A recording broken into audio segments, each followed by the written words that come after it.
Reimagining Success, episode 201.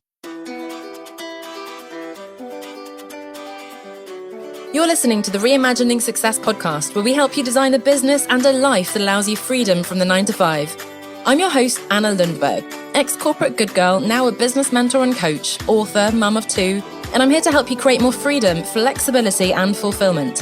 Now let's get started with redefining success outside of the 9 to 5. Okay, hello everybody, and welcome back to this month's Escaping the 9 to 5 interview. I'm here with Adrian Hales. Adrian, why don't you introduce yourself and tell us what were you doing before and what are you doing now? Awesome. Thanks very much for having me today, Anna. And, really looking forward to having a really explorative conversation today around your pillars. Previously, my background is when I was younger was in the military, and then, years of playing semi-professional and professional rugby in different countries. And then I found the love for coaching like you, found that passion for developing and coaching other people.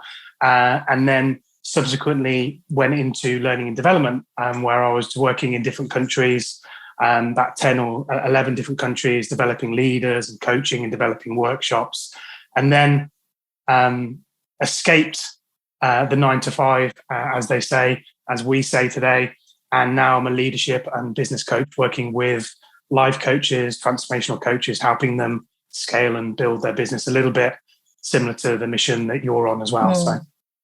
And it sounds like there's 2 pivotal moments then. So what was it that led you to sort of move away from the rugby military career into the coaching in general? And then we can secondly look at what led you to, as you say, escape the kind of corporate structure and go out on your own. Yeah, and I think it goes very much like what you've said previously on your website. I think it's something like leap into the unknown, going into that unknown. And I built my identity around, the military and the rugby, and it was all about performance. It was all about teams, and that vehicle for success, if you like, around that identity enabled me to achieve some amazing things, like 41 tries in a season, BBC Player of the Month, awards in the Army. And those environments provide like a sense of safety, a sense of belonging. But they allow you to perform. They, provide a holistic view of your life. And what happened one year was I was playing for this, amazing team called Rugby Lions. And I really went pro. I put all my energy and my effort into being an exceptional rugby player. And as I said, 41, I broke the record, this club record, like just 39 tries, did 41 tries in a season, in 25 games, which is, just through dedication. And then after that period of going through that, I went to some other clubs. I was getting paid for rugby, but I just lost this spark. I lost this motivation, the love and the enjoyment for playing the game.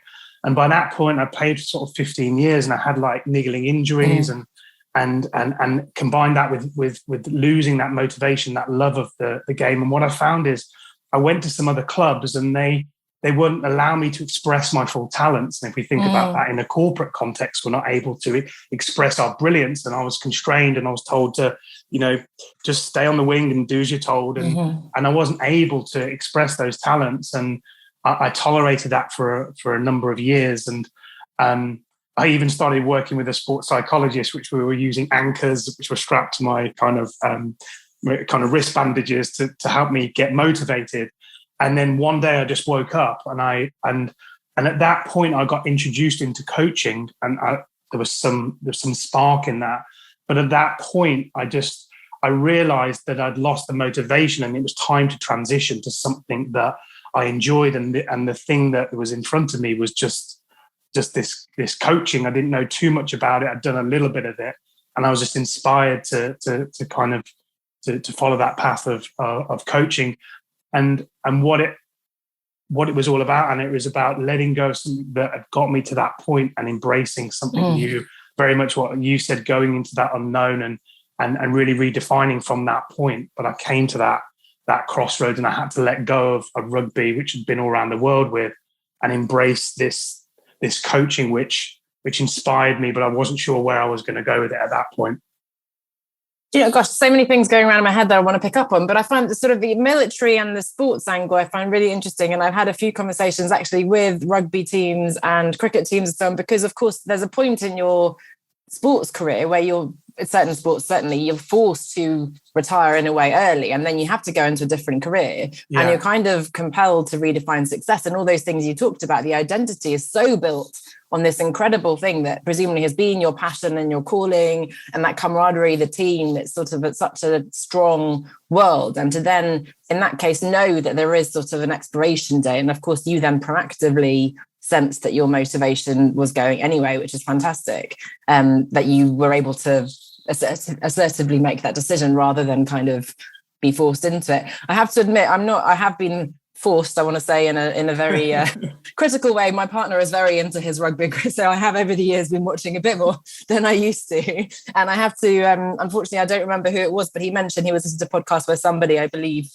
I always remember things badly, but some very advanced, I'm sure, sports player actually hid his awards and things away because he wanted to close the door, as you said, on that world and move into this new space. And rather than keep looking back on the glory days, really think, no, I'm in a new place now and let's focus forwards. Is that how you feel?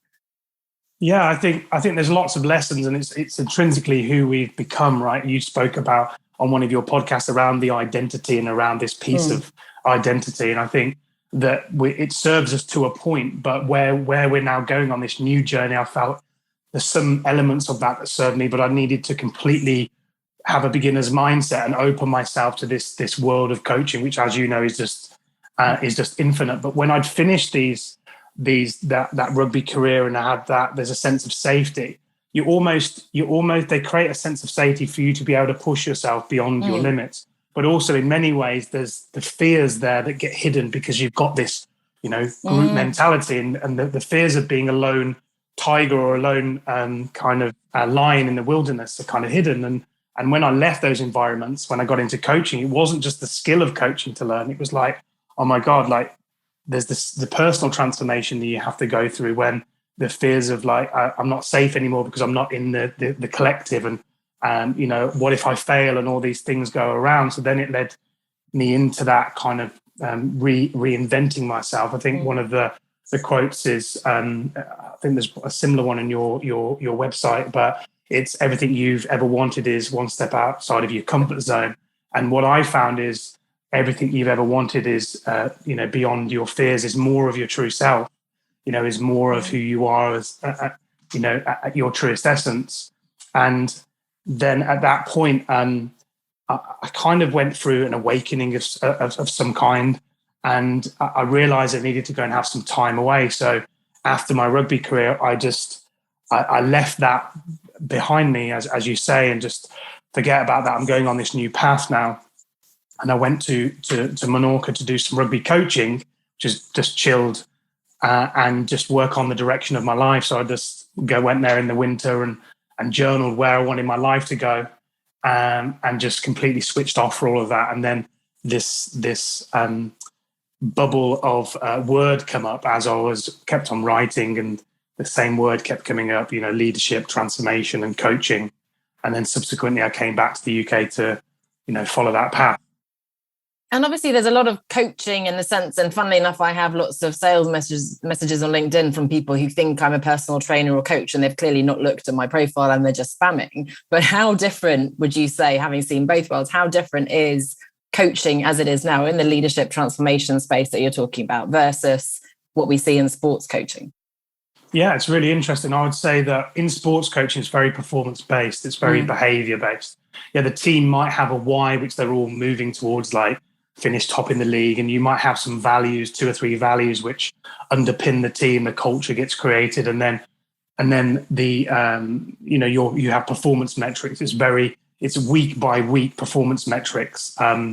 You either win, lose, or draw. And then on Monday, you doesn't matter how you feel, you're back onto the grind. And the thing that drives you, other than your own performance, is the crowd and the encouragement you get from the crowd. But it's very habits, it's very performance based. I would say that the transition, the difference in leadership now that I've noticed is which I never thought I'd be, coaching that and talking about that, is more of an empathetic and compassionate leadership. I think in the sports world, it's very like, roll up your sleeves, like wipe the dust off your face, and just put more willpower into it. But then that limits performance. And I think as leaders today, leadership coaches, we've got to look at the person as a whole being, not just as a performance. We've got to look at more of a holistic, point of view, their relationships, their health and fitness, their spiritual life, their finances, their purpose, and all of those five things. Whereas when you're doing the rugby, it's just about, performance and results. And yes, there is player welfare, but none of this is taken into consideration. But as I said, it's important to have that holistic view now as leaders, because ultimately we're human beings. I'm not a coach. I just do coaching. I'm behind that is just a human being that, that is not attached to certain. When we become really attached to certain results, then we feel that we are going to find our happiness in scoring a try. But if we can be happy and enjoy what we're doing now, we're not dependent on this external event in the future to fulfill us. We're cultivating that holistic view, so we're more fulfilled and alive now, moving forward into our dreams or our purpose. So that's the difference. That's so powerful, and as you say, so important, and so aligned with the work I do as well. I guess coming back, I was just thinking of what you were saying about that belonging and the fears being held back and so on in the sports world. I actually see the same parallel with the corporate world, right? Because so many people feel suddenly isolated going out into business by themselves, not having the team, not having, in my case, a big company with the prestigious name. And, I'd go to a conference and I'd say, oh, I'm from this company, and everybody would flock to me, right? Whereas suddenly you'd become a nobody. And as you say, I think between the lines, our identity is so strongly coupled, especially, again, somewhere where you're a prominent sports player or, high up in the hierarchy of a company or whatever. That's so tied, as you say, to how we see success. And I love that perspective on the holistic, the whole person. Would you say that reflects your own personal journey in redefining success? So the name of this podcast is Reimagining Success. So does that reflect how you've broadened your horizons beyond the kind of performance focus, maybe when you were playing rugby and when you're in the military, looking more at the whole person, discovering these softer, empathetic pieces of the puzzle as well, and considering, you yourself as a whole being? Yeah, that's a great question. I think, it is about, I like what you said about reimagining success. Because it's almost like we've got these dreams and these goals and plans that we want to achieve, and they seem like this distant thing that's out of our reach. And one of the quotes that I came up with is, "Our dreams get left on a dusty shelf and laughed at by everybody else." But it's having the courage to go into the unknown and go after these dreams. And I think, just flipping back to when I left the rugby world to go into coaching, I realized that rugby had a shelf life and coaching had a longer shelf life. So that's when I kind of moved along. But to answer kind of what I got a sense of your question is, like, the holistic point of view is, hugely important. I think that's been a big part of my journey. And it's just one of some of the most profound things that I've gone through is moving out of the mind-made concept of success and what other people define as success, and we're living into making other people proud, or this version of success, and then we get it and it doesn't fulfill us because it was not ours in the first place. And moving more into, like, letting our heart lead, letting our instincts lead, letting our intuition lead, and living our life to what's most important to us. And am I living that now? And then defining the life and creating the life with what's most important to you, and what matters most to you, and what gives your life meaning, and then living into that. And if you look at, like, the personal development world, we've always got this sense of, I've even been there as a coach, like, what do you want? And it's just like, it's an interesting question. But there's a presupposition in that we don't already have it. And a more useful question to ask, I think, is that I started to asking, years ago, is, where am I going? Because that does imply some type of direction. And I think the holistic point of view for me has been something important, like to view my life into kind of three segments, which is I'm responsible for myself, I'm responsible for my relationships, closest relationships, and I'm responsible for my successful coaching business. And then to brainstorm and learn areas where I'm nourishing myself. And that myself might be meditation, cold showers, using my instinct to goal set rather than my mind-made sense of self, doing exercises I enjoy like boxing or, walking, and having that part, that self that's nourished through those elements. Then, focusing on the 3 or 4 or 5 things that's really going to move my business forward, and moving into those spheres and learning to say no to all of the things that distract us, because obviously we get distracted by lots of like bright and shiny things that come up, or 7 steps to success, and click this button and all this money will pour on you, and it's just like sounds good to me. Yeah, it sounds wonderful, but it's like, okay, so then it's the looking at the coaching business, and then it's about our relationships with other people as well. So it's about what I found. It's about balance, and actually we feel that we have to go after our purpose and our passions with these big heroic efforts. But what if we can do it fun? What if we can do it relaxed? What if we can do it with a sense of ease? And that's probably been one of my biggest things, is really slowing down and being present to what I'm doing, rather than just going after this. And sometimes I feel this sense of like anxiousness, and in comes the old, the rugby, the military, no, go, go, go, go, go. But I know that doesn't work in the long run. So it's in essence, it's tuning in as we go through this journey into a different radio station. And that's our intuition, our felt sense. So I hope that answered your question. Yes, I love that. And again, so many things to unpick, and I'll try to remember all the points. But the 3 areas I love, and I think when this episode is coming out, I will have just had the episode that I recorded the other day, which was exactly that: to nurture yourself, nurture your family, and then nurture your business. Those are the 3 things that matter ultimately. I have my 5 L's, I have all sorts of other modules, but ultimately that's what it comes down to, which I think is really powerful. The dusty shelf imagery is really talks to me as well. I remember, I think it was one of my very first coaches, we talked about, I always wanted to be a best-selling author living by the sea, or, we have these ambitions. And it was exactly that, a dream. I'd wanted to be a writer along with many other unfulfilled, also an astronaut, but I think it's too late for that. I'm just not fit enough or scientific enough, or I'm a bit too claustrophobic. Some things you just have to leave on the shelf. But generally, most of us like to leave those dreams there because it's safer. And we can just go, oh, yeah, I wanted to be a writer, and we do nothing about it. But what we actually have to do is dust it off, take it down, take it apart. It gets messy, it gets difficult, but then we can start putting it together and make it real, right? So that's another thing that came up. And just also because I thought it was such an important point, which is very deep and almost a whole other topic in itself, but this idea of looking internally. When I first started my coaching, I was always, setting goals and helping clients set goals. And I had this bucket list and so on. And I feel more and more resistant to that. And I feel like a little, as I heard you say, looking within you, and you need to be happy whether you score the try or not, right? I'm using rugby terminology. Of course it's amazing. But what I think in business, yes, fantastic if the prospective client says yes, if they achieve this result, if your book is best-selling on Amazon, whatever. But you need to also have an inner confidence and satisfaction if that doesn't happen. Likewise, of course, if something then negative happens, we want to still be able to. So it's almost like smoothing out a little bit of the ups and downs. But I'm really interested in exploring that and reimagining the success metrics, because it's still so tempting to go, what are your goals? I've got to publish another book and I've got to get another 10,000 followers and all this. But actually, hang on a second, that life is what happens in the meantime, right? And I know, first of all, congratulations, you've recently got married. So that's an amazing thing to do as well. And that matters. And whether it's traveling or having children or whatever other interest, or helping your community, those things matter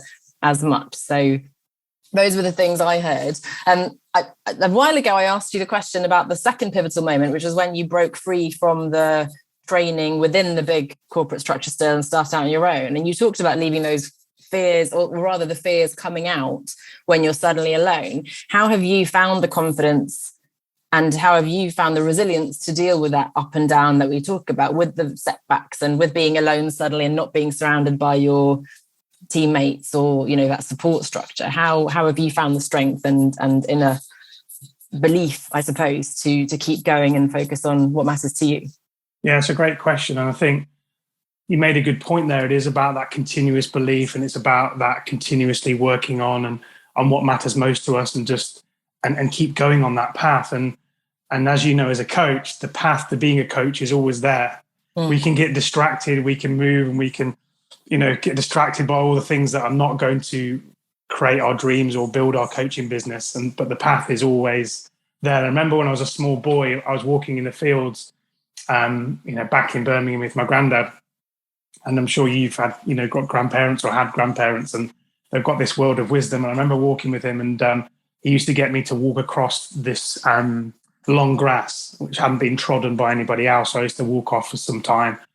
And then he would say, stop and look back. And I used to stop and then look back, and I saw that I'd trodden this grass down for, say, 100 meters. And he said, it's important. He said, that's a really important thing for you to learn there, that everybody will tread the path. People will tread the same path. And don't always follow the crowd. Go and create your own trail. Go and create your own path, in essence. So I always kind of remembered that. And I think it was really important for me to make a meaningful contribution, to make sure that I went through my own personal transformation as a coach and learned how to coach in order to be able to serve my clients at the deepest level when I started to coach. So that was one of my drivers, my personal transformation, and also very much the people that I was going to be working with in the future. And if you think about rugby, my driver was scoring a try because it felt good, but I was scoring for the people that came to watch. So it's a similar, type of parallels. But I think one of the most important things, when you're going on this path, I think it's very important to get a coach. I think that if we're going to be a coach and we haven't got our own coach, there's a bit of incongruence there. So I think it's important, if we're looking for people to invest in us as coaches, that we also are investing money, as a coach. So when I first started this journey, I had, mentors and coaches come to me when I chose to go on this path of building, a coaching business and learning how to coach and my own personal transformation. You all know this, but it's very interesting. Like, people come out the woodwork that opportunities, resources, and kind of helps you as you go on this path. And you do have these moments of fears, but I think it's important to find out your own little practices that work for you. Some of the things that I've tried to make sure that I'm balancing my nervous system, because obviously we're facing our fears. We're going into the unknown, as you said before. We're going into those places. So we're going to find familiar places we've been, which we know, but then also places we haven't. So I think it's crucial and important to surround yourself and get support and learn from people that have been there. Also get out and coach as much as we can, so we're expressing and making a difference. And also having like practices that nourish us, that keep us going, that create space for us. So some things that I've learned is like kind of chanting Om, which balances and regulates your autonomic nervous system. Doing stuff like meditation, doing stuff like kind of morning pages where you're just free journaling, making sure that you have healthy goals set, making sure that you're able to maintain and manage your boundaries, making sure that you have a vision that you're living into, making sure that you have balance across your finances and also if you're getting into the spiritual world, making sure that you're balanced there, that we're not going too far off into the spiritual world, that we detach ourselves from what needs to be done. So it's a balance between the spiritual and coming back into reality, because we will have to earn money and live in the physical world. So that's been some of the parts of my journey. And what I found is that when I was in the learning and development world, is that very subtly in the background, this dream was there, which was like, you're going to start your own coaching business, your transformational coach. That's what you're here to do. And it wasn't this big, like overarching, like megaphone. It was just like this subtle, intuitive voice. But then I just ignored that voice, washed it down with another Starbucks and went and had my Pret sandwich and just filled myself with just all kinds of, rubbish food.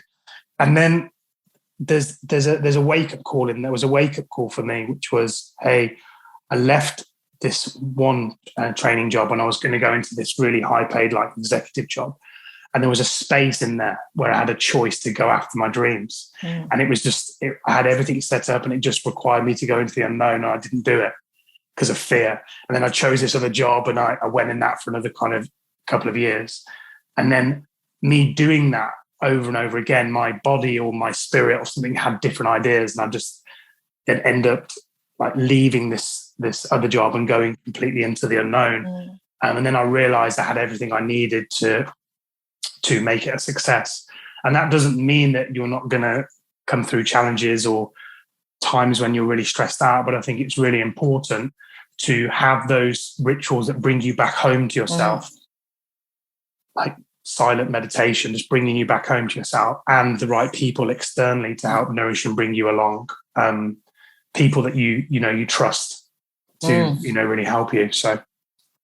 And so you followed that kind of quiet voice and intuition. What does that reality look like now? What, who are you working with? What kind of services do you offer? Are you working online, in person, groups, individuals, businesses? Yeah, so I followed that intuition, and now I learned some different type of coaching modalities, if you will. I kind of got into something called MBIT, which is a way of harnessing and aligning your multiple intelligences. So connecting with your heart, connecting with your intuition, connecting with your mind. It's essentially coaching to create alignment. So if we have like dreams or goals or plans that we're looking to go after, and we have internal conflicts and blocks internally, it's a way of resolving those and creating like inner wisdom to then act upon, which is aligned with your whole body, your whole system. So I started to get into that kind of that coaching, as well as obviously NLP and projective coaching and ontological. So it becomes a mash of all of those different things I've learned along the way. And now I do two things. I do MBIT coach certifications, which is a 4-day certification where people can come and learn how to communicate, harness and transform the head, heart and gut.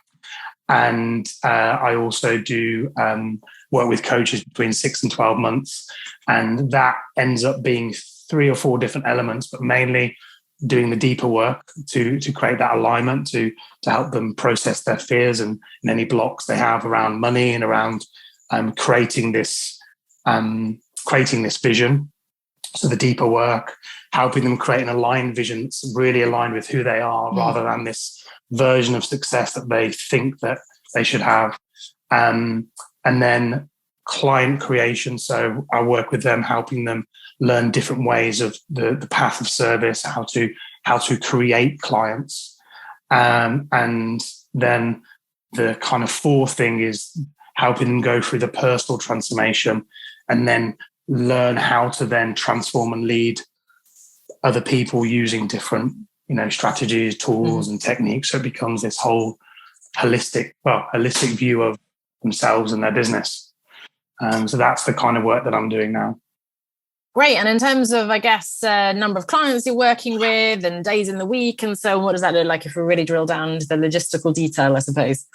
Yeah. So I think I do like 1 coaching session a day. So that's like that's logistics, like 1 coaching session a day. And that's either with a paid client or a prospective client. So essentially I do 1 coaching every single day. My mornings are cold showers, boxing or training, and meditation, silence and journaling. And then just coaching. That's just my whole life. And then just obviously helping coaches to scale and build their business, and then planning MBIT coach certifications and connecting with people and either booking inspiring conversations with them like we had, or offering coaching conversations. So it's a combination of all of those different facets. And then outside of that is connecting with my wife, like a cup of tea in the morning. we go for walks. We go for cold, like plunge swimming. So we go to these big waterfalls where we jump into cold water together. It's like kind of a bit mad, but we do that. And then learning, but my learning is I only learn intentionally like 3 or 4 topics that are going to help me move forward in all the areas that I'm working. So I'm intentional about my learning as well. And then I also look to give back. So I had some people contact me from a charity the other day, and I chose to do some coaching for them to help them get the charity off the ground. So just it's a combination of all those different things. Well, that's fantastic when you have a business model that's lucrative enough so that you then have time and energy, not just for your wife and for everything else in your life, but also to be able to give back to pro bono causes where they perhaps can't afford, or you want to do that. So that's fantastic. Obviously I come from a marketing background, as you may remember, and branding, and that's my sort of sweet spot, I suppose. That's what I often fall back onto. How have you been able to build your presence and become known in this new space, given that you came from quite a different place? So how have you found, putting yourself out there, being visible and attracting the right clients? Yeah, I think it's a really good point. Obviously, you've got a marketing background, and I think marketing is hugely important to. And essentially, my experience of marketing is having a voice to your branding, be able to communicate what you do in a way that works for you. I tried to kind of get into copywriting and all that stuff. I just found that challenging because I've got dyslexia, and I found more powerful ways, having amazing, podcasts like this with you, then going to contribute into a community where they're like-minded. So get into communities and contribute, start adding value and connecting with people that are already built in the communities that you have that interest around. And then thirdly, the thing that's been the most powerful is connecting with people and just coaching. And I found that to build a prosperous coaching business, we do that through coaching. And I think when I first got into this, it was like, I think, business development and coaching were kind of a separate thing. And now it's kind of merged into one thing. So my business is built around coaching. And then that enables me to play to my strengths and being in that energy.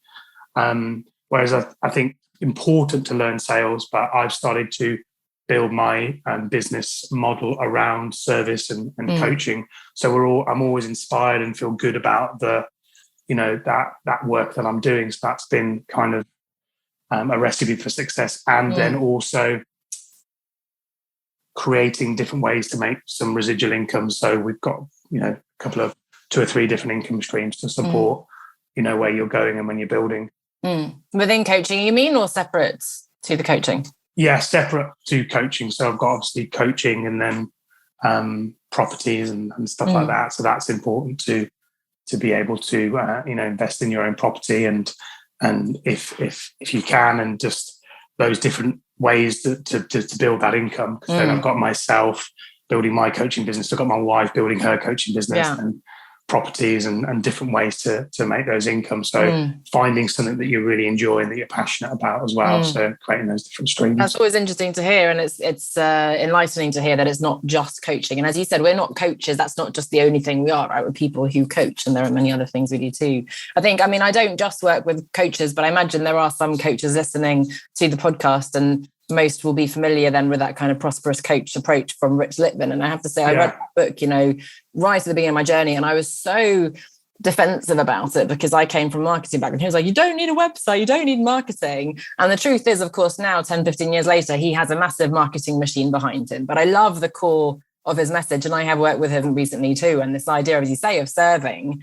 And even within sales now, people are coming around. It's about conversations and a lot of adding value and so on, right? It's not just sliding into people's DMs and spamming and so on.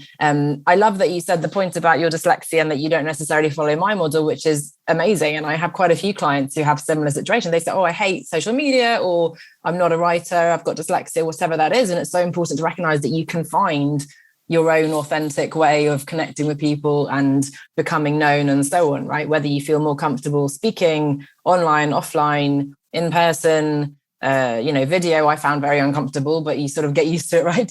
Some things you can practice, some things you just know that you're never going to want to do. So you can outsource, or you can find your own way. So I think that's really beautiful to represent that there's no one size fits all marketing formula that people should be adopting. You talked a little bit about your day of the morning and so on, which sounds really lovely. Specifically, given that your wife is a coach, I'm interested. So my final pillar is about work-life integration. And I think where people get confused, because we talk about balance, I prefer integration.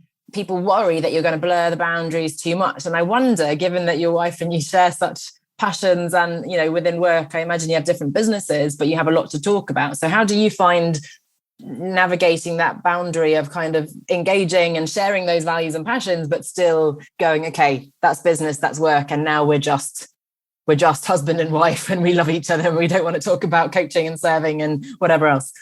Yeah, it's an interesting one, because it's inevitably we're not going to talk about anything personal development or coaching, and then you start talking about it. So I think one of the most important things is having designated time and space.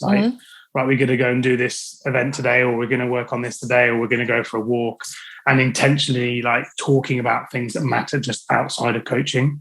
Even just watching TV or documentaries where we can reconnect and disconnect. So I think that's important. And then just agreeing, obviously we're coaches and we're here to support each other, but just if there's any if it becomes challenging, we talk about it. We just call the elephant out in the room. Just let's just not talk about coaching, or can we talk about something else today?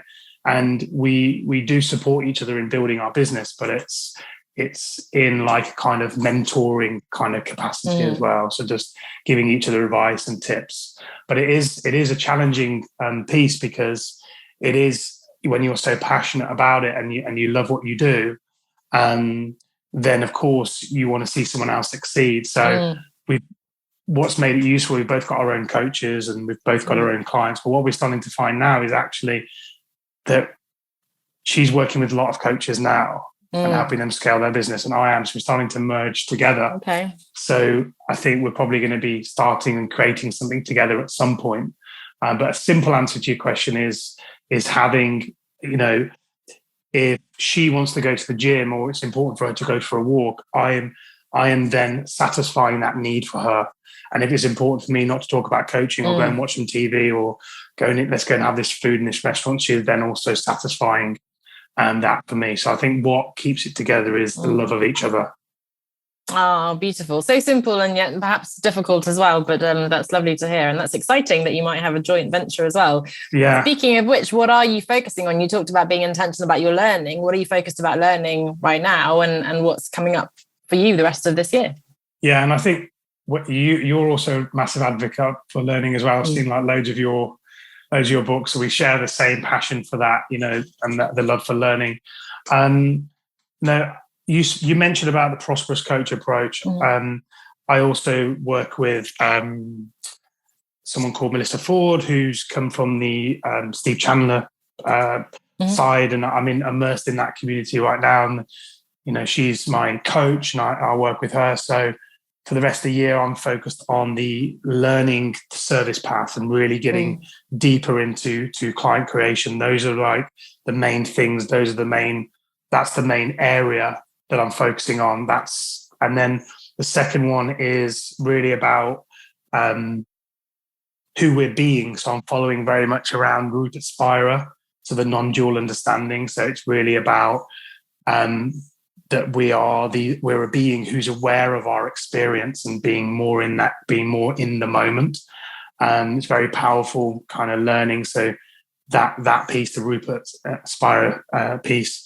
And then obviously I'm doing an MBIT coach certification this year. So, anything around kind of somatic coaching, ontological coaching, anything that leans towards that, or revisiting NLP books just as refreshers, that's mainly where I'm spending all my time. Amazing. And if there is a coach listening or would-be coach who'd like to learn more about what you do, where can we find you? Yeah, so just use LinkedIn. So Adrian Hales, LinkedIn. You'll see me. I've got a white shirt on and kind of like a Tintin haircut. Okay, so things have changed there. Well, I'm also connected with you, so hopefully they can find you via me as well. But that's great, and that's obviously how we found each other too, LinkedIn. So that's good to hear that that's working for you. Adrian, such a pleasure. So many more directions we could have taken this, and so much to share and to keep riffing on, I suppose. Really looking forward to staying in touch with you, and I know there was so much value there for the listeners as well. So thank you so much. Cheers, Anna. And I appreciate your energy and your questioning and your curiosity as well, and and all the points that you brought into the conversation. So hopefully all the people listening will got a lot of value from that. Absolutely. Thank you, Adrian. Thanks for listening to Reimagining Success with Anna Lundberg. If you're getting value from the show, I would be really grateful if you could give me a rating and review so that more people can find us and start reimagining success for themselves. Thank you so much for your support.